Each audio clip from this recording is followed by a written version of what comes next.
يا نفس توبي ولا تتكبري، سيأتي عليك يوما سوف ترحلي وتجردي من كل غالب، وفي ثوب ابيض سوف تكفني. ان طال الزمان او قصر حتما على الاعناق سوف تحملي. ستزوري بيت الدود يوما وحتما في التراب سوف تدفني.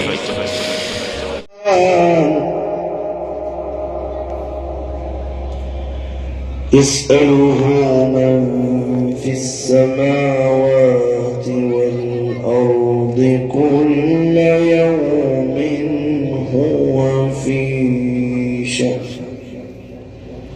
فبأي آلاء ربكما تكذبان؟ صدق الله